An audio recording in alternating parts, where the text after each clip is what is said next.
consensual, que es al estimular un ojo que se contraiga la pupila contraria y el reflejo de la acomodación, o el reflejo lejos cerca, en donde conforme uno va poniéndole un estímulo cada vez más cerca al paciente, la pupila se va contrayendo. La pupila se contrae cuando no tiene un estímulo cerca. Ya acá les muestro. Esta es la forma de hacer el reflejo fotomotor, directamente estimulando cada ojo del paciente, y el reflejo consensual se coloca la mano en el centro para evitar que pase la luz, se estimula un ojo y hay que ver la respuesta del otro ojo. El examen de los movimientos oculares se hace con el dedo del examinador en todos los 9 planos. Se puede hacer unilateral, es decir, con cada ojo, o bilateral con ambos ojos. Muy bien. Ahí uno evalúa si el paciente en algún momento refiere diplopía o refiere ver con los objetos. Diplopía es un síntoma inequívoco de disfunción de los nervios oculomotores. Cuando la diplopía es binocular, si yo me tapo este ojo y veo doble, pero me tapo este ojo y veo bien, mi problema es solo del ojo. Luego mi sistema nervioso no tiene nada que ver ahí. Eso le toca al oftalmólogo mirar si es que se me prendió el glitere o yo qué sé. Cuando la diplopía es en ambos ojos, es decir, yo me tapo una neuronía, yo me tapo el otro neuronía, pero con ambos ojos veo doble, esa es la diplopía que tiene significado desde el punto de vista neurológico. ¿Listo? Se llama diplopía binocular. Solo veo doble con ambos ojos, con cada ojo doble. ¿Okay? Entonces, la diplopía binocular con significado neurológico tiene lesiones en los nervios oculomotores que se localizan en dónde en el cerebro. En el mesencéfalo, o incluso puede iniciar la vía a nivel de la corteza cerebral, pero no importa que sepan que es una diplopía, el examen de elección es una neuroimagen también para mirar la etiología, no otro examen diferente. ¿Okay? Ya para hacer una alteración en los movimientos conjugados de los ojos, por ejemplo, para yo mirar a la derecha necesito sacar mi ojo derecho y entrar mi ojo izquierdo. Si yo tengo alguna alteración en esos movimientos conjugados, ya uno sospecha que la lesión no es oculomotora, sino que es una lesión más alta frontal y occipital. Igual, para beneficios de esta clase, cualquier lesión de los movimientos oculares se localiza por encima del foramen magno. ¿Okay? Entonces uno tiene que estudiar por encima del foramen magno, el cerebro y el tallo cerebral. El tercer par, obviamente, ¿cuáles son los síntomas de un síndrome de tercer par? En una tos impalpebral, el ojo está desviado hacia afuera porque gana el sexto que está bien, la pupila se dilata y no tiene buenos reflejos. Si tiene solo una debilidad, no va a poder mover el ojo hacia adentro, pero si ya está pléjico, el ojo va a estar todo el tiempo salido afuera. Del cuarto par, el ojo está desviado hacia afuera y arriba y es llamativo. El paciente que tiene una lesión del cuarto par, ustedes se lo dicen desde que llega a consulta. Le llega diciendo, doctora, veo dónde, con la cara torcida.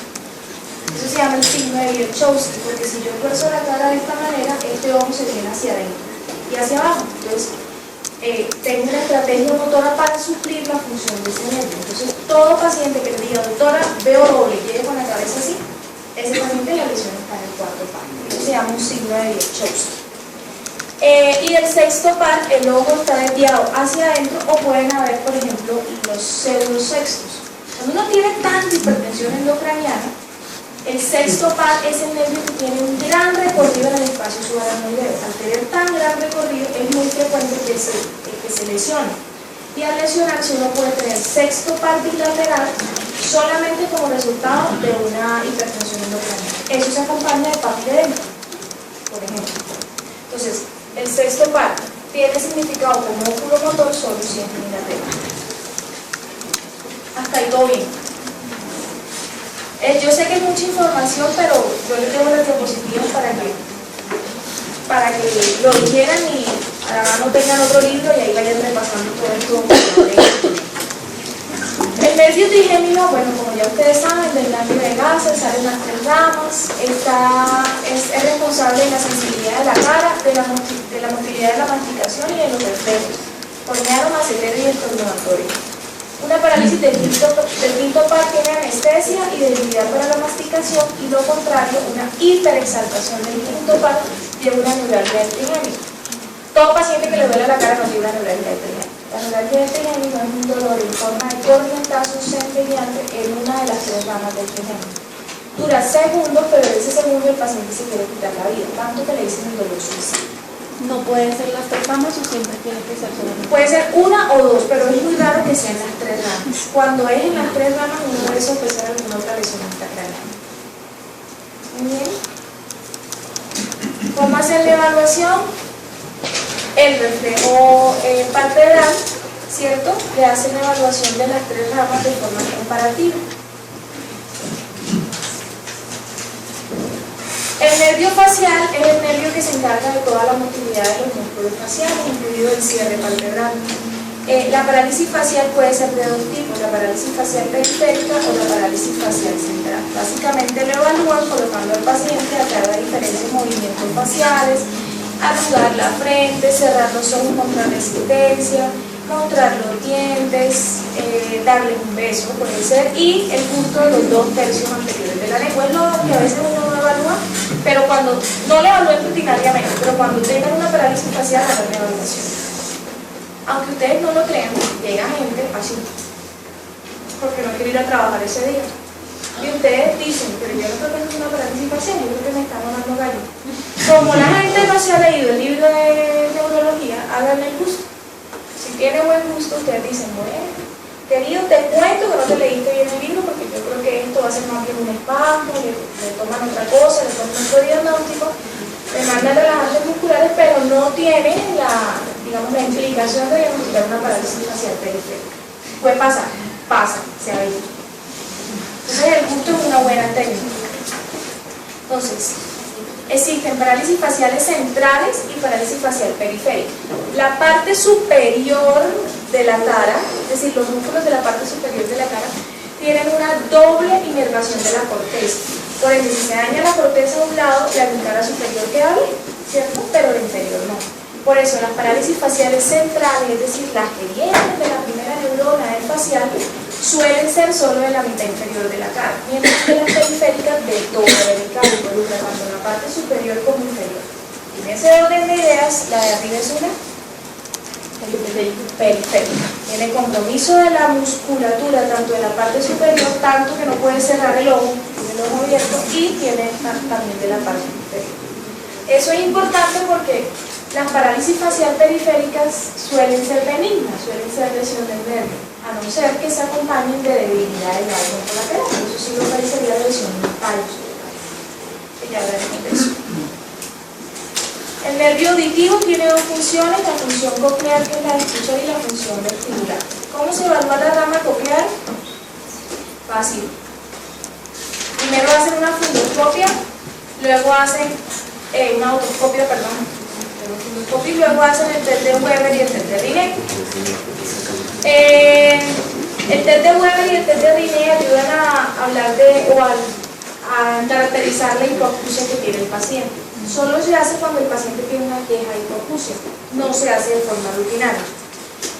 El Weber se evalúa en el centro, ¿sí? La W en el centro. Normalmente la conducción ósea debe ser similar, por ende debe escuchar igual de ambos lados, o debe percibir la vibración igual de ambos lados. Si se percibe más del uno que de otro, ahí hablamos de que hay un Weber positivo. ¿Listo? Y el Riney normalmente se hace comparando la conducción ósea con la conducción aérea. Le colocan el diapasón en la parte de atrás de la oreja, y cuando el paciente deje de percibir la vibración, debe escuchar. Si el paciente no escucha, ahí hablamos de que es un Riney negativo. Ambos tienen significado desde el punto de vista clínico para evaluar si la hipoacusia es de conducción o la hipoacusia neurosensorial. Usualmente, ante alteración del Weber o en el Riney, la idea es hacer la remisión al paciente al otorrino para hacer la respectiva audiometría y todo lo demás que permite establecer el compromiso y permita hacer el tratamiento adecuado del paciente.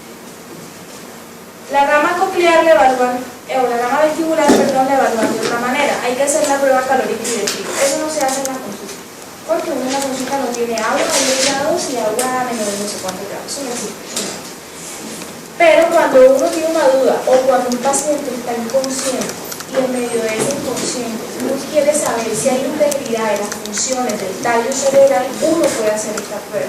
Por ejemplo, en el paciente músico, uno le brilla en el oído aproximadamente unos 50 cc de agua bien fría, y lo que uno espera es que los ojos se vayan hacia el lado donde están irrigando con el agua fría, así que los ojos se desvíen. Eso asegura que hay una adecuada función del sistema vestibular y por ende que existe una adecuada función del tallo cerebral. Esto también lo usa uno como clínica para evaluar si un paciente tiene muerte encefálica. ¿Sí? Si un paciente tiene inconsciente, no tiene reflejo pupilar, no tiene reflejo focal, no tiene reflejo corneal, no tiene reflejo carinal, uno tiene que hacer esta prueba. Eso lo exige el gobierno nacional que se haga para poder decir clínicamente tiene muerte cerebral. Hoy en día también exigen que uno haga estudios paraclínicos, que por aquel efecto de donación, de los errores que se han cometido antes, pero bueno, que esto es muy importante y esto lo exige. Como les digo, no se hace rutinariamente en la práctica clínica, pero se los traigo para que los conozcan y no se queden con la boca abierta si lo dicen. Ya de ahí para abajo, el nervio glosofaríngeo evalúa, prácticamente se encarga de lo que es la función faríngea, de la elevación del velo del paladar. Por ende, una alteración en el glosofaríngeo va a tener caído el velo del paladar del lado de la alteración. Y si tiene caído el velo del paladar, no puede deglutir bien, luego el síntoma va a ser la presencia de disfagia. Con respecto, bueno, básicamente el velo del paladar, ver cómo eleva de forma simétrica y bilateral para hablar de que el glosofaríngeo está íntegro, y el gusto del tercio posterior de la lengua, porque si no se hace rutinariamente los dos tercios anteriores es más difícil. Con respecto al nervio vago, tiene muchas funciones simpáticas, parasimpáticas, la voz, es decir, la nutrafonía también es del nervio vago porque es de la función de las cuerdas vocales. Luego, uno de los principales síntomas del nervio vago es la presencia de hipofonía. Adicionalmente, la úvula, con las lesiones del nervio vago, la úvula se desvía hacia el lado de la lesión. ¿Listo? La parálisis bilateral del nervio vago es incompatible con la vida porque se alteraría toda la función parasimpática. Con respecto al espinal, se encarga del músculo esternocleidomastoideo y trapecio y se hace la revisión haciendo la evaluación del músculo trapecio, que es el que hace esto, y del esternocleidomastoideo, que es el que gira la cabeza. Eso se debe hacer contra resistencia. ¿Listo? La alteración del nervio espinal da un hombro caído, el paciente tiene un hombro más caído que el otro. Y el nervio hipogloso son todos los movimientos de la lengua y normalmente cuando uno tiene una lesión, la lengua extruida se va hacia alguno de los dos lados, usualmente hacia el lado de la lesión. En la lesión bilateral el paciente es incapaz de mover la lengua y como es incapaz de mover la lengua no habla bien, es decir, tiene una disartria severa y tampoco es capaz de deglutir porque la lengua es importante para deglutir. Entonces, aquí vamos a la parte, esta es la forma como se evalúa, se parte el trofismo de la lengua y se le pide al paciente mover la lengua a ambos lados. Aquí es donde viene la parte importante. Los síndromes que pueden haber son síndrome de segundo par, que ya les expliqué, síndrome de oculomotores, es decir, de tercero, cuarto o sexto, síndrome de quinto par, síndrome de séptimo par central o periférico y los síndromes de pares bajos, es decir, del noveno para abajo todos se llaman síndrome de pares bajos. Síntomas de cada uno: segundo par, disminución de agudeza visual o alteración del campo visual. Oculomotores, diplopía. Quinto par, anestesia de la emitara o dolor en la emitara. Séptimo par, paresia de la emitara superior, inferior o ambas. Y el síndrome de pares bajos tiene disfagia y difonía. Y disartria, obviamente el paciente no logra articular bien. Entonces, por lo que ya vimos, lesiones cruzadas, es decir, recuerden que en el tallo cerebral no solo están los pares craneanos ahí lindos y se acabó, sino que también por ahí descienden las vías piramidales, o sea, las vías de la fuerza, ¿cierto?, de la movilidad, y ascienden las vías sensitivas, ¿cierto que sí? Pero si yo tengo una lesión en el tallo, no solamente voy a tener compromiso del nervio craneano, sino que voy a tener compromiso motor sensitivo de la mitad del cuerpo, ¿sí o no? Porque por ahí ascienden todas las vías. Luego, para localizar lesiones de los nervios craneanos, si la lesión es en tallo, el paciente va a tener debilidad o va a tener hipoestesia contralateral, ¿vale? Si la lesión no está en el tallo, sino es solo problema del nervio, por ejemplo, es únicamente que el paciente tiene diplopía, pero de resto camina, se mueve y siente bien, la lesión no está en el tallo, sino que está en el nervio. en el nervio desde que sale del tallo hasta que llega al ojo, simple. En ese sentido, los exámenes que hay que hacer a cada paciente son diferentes. Al que le sospecha lesión del tallo lo resonan, y al que le sospecha lesión de nervio, ahí sí pueden hacer algún potencial evocado, pueden hacer función lumbar a ver si la causa es infecciosa, ¿cierto? O podrían hacer la neuroimagen pensando en que sea un tumorcito en el nervio, un glioma del nervio, por ejemplo. Por ejemplo, digamos que si hay un daño en un par, hay un tiempo específico en el que uno pueda, o que esté limitado la solicitud de los potenciales, por ejemplo, pedirle neuroconducción. No, usualmente neuroconducción intermira la parte nerviosa pero periférica, no central, es decir, del foramen magno para abajo. Pero la neuroconducción no está indicada. Lo que se pide son potenciales evocados.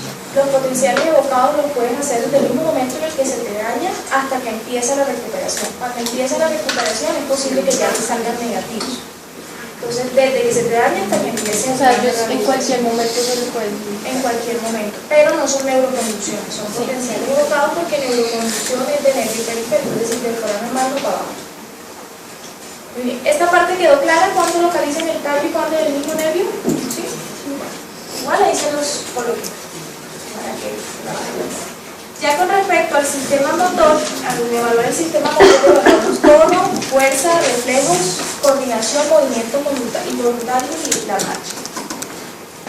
El tono es la resistencia que tiene a la extensión, ¿sí? O a los movimientos que le haga el examinador. En ese sentido, el tono puede ser de dos tipos. Hipertonía, la hipertonía también es de dos tipos. Espasticidad, que es usualmente la lesión de vía piramidal causa espasticidad, y el tubo de plomo flexible o rueda dentada, que es de un trastorno extrapiramidal, como el Parkinson, ¿sí? El Parkinson hace rueda dentada. Mientras que el paciente que tuvo una ACV, no sé si los han visto, pacientes que han tenido una ACV normalmente tienen los brazos torcidos, ¿sí? Y es difícil que uno se los abra. El rígido no, el rígido tiene sus bracitos abiertos, pero el rígido, hacerle movimientos distales no te la dificultad. Eso es hipertonía. Ya hipotonía es diferente. Hipotonía es un paciente completamente flácido, se hace por la prueba del rebote. Coloca al paciente con los ojos cerrados, los brazos al frente y le hace este movimiento. Un paciente normal vuelve a lo normal, vuelve al estado normal. Un paciente con hipotónico, usted le hace esto y hace así, y se queda. ¿Sí? Rebota. Entonces, normalmente así es la hipotonía. La hipotonía es típica de los trastornos del motoneurona inferior, ¿cierto? O del cerebelo. El cerebelo también se involucra en el tono y también da hipotonía. Con respecto a la fuerza, se examina dependiendo de la fuerza del examinado. Si usted no tiene una fuerza adecuada, no evalúe la fuerza, pide a la otra persona que se lo haga, aunque todos tenemos fuerza adecuada. 0 es que, bueno, voy de abajo. 5 es fuerza normal, 4 es vence la resistencia pero no es completa, 3 es que solo vence la gravedad sin vencer fuerza adicional, 2 es que solo hace movimiento en el plano horizontal, 1 es que solo se ve la contracción pero no se ve el movimiento, y 0 es que no hay nada, usted toca y no hay nada, a pesar de que el paciente está haciendo el intento. Con respecto a los reflejos, todos se llaman tendinomusculares. Ya el término osteotendinoso no se usa porque el hueso no tiene nada que ver en el reflejo, ¿cierto? Entonces es básicamente el tendón y el músculo.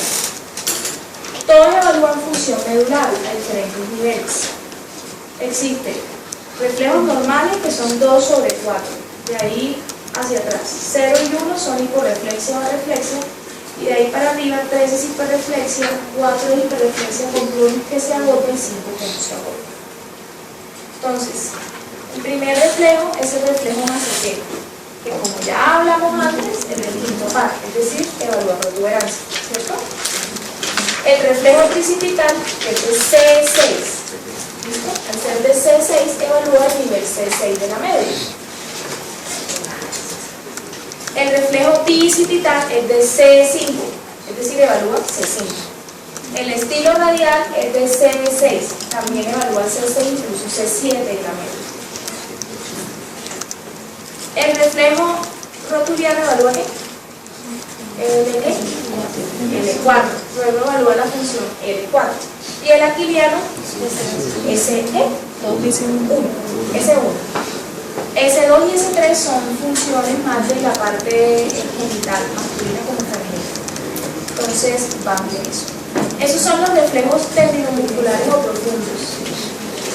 Existen otros reflejos